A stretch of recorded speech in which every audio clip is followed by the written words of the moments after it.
Enrique Hill. Bukas makatrabaho muli si Catherine Bernardo. Always open daw. Talaga ba? Tara't na't panoorin.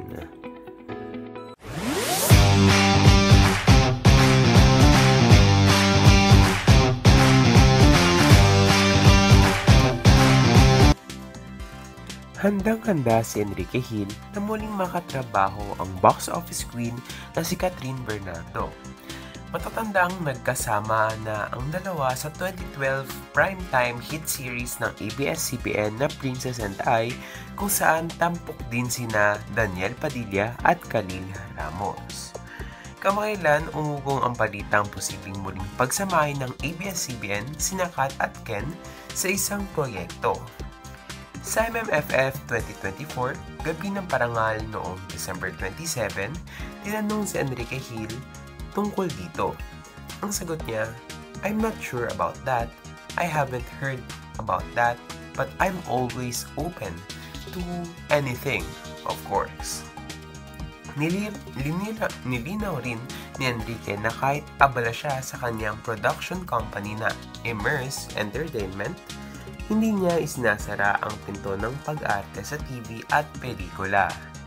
Isa siya sa mga producer ng MMFF 2024 entry na Strange Frequencies, Taiwan Killer Hospital at bahagi rin ng cast nito. Ayon kay Enrique, gusto niya subukan ng iba't ibang genre na hindi pa niya nagagawa. "This time, I really want to focus on different genres I've never done before. Para masasabi ko, when I get old, at least I was able to do everything." Pagdating naman sa mga plano niya bilang producer ngayong 2025, sinabi ni Enrique na marami pa siyang gustong gawin.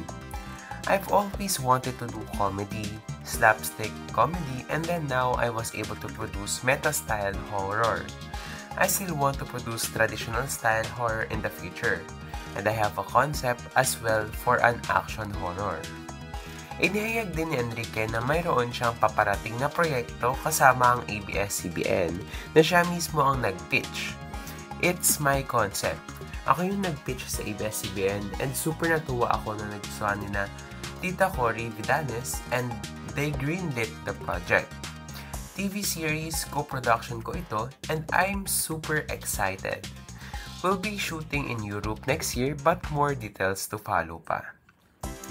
Patuloy pa rin ang pagpapalabas ng Strange Frequencies Taiwan Killer Hospital, tampok sina Jane De Leon, Alexa Miro, Rob Gomez, MJ Lastimosa, Ralph Pineda at Ryan Zacaru Azurin.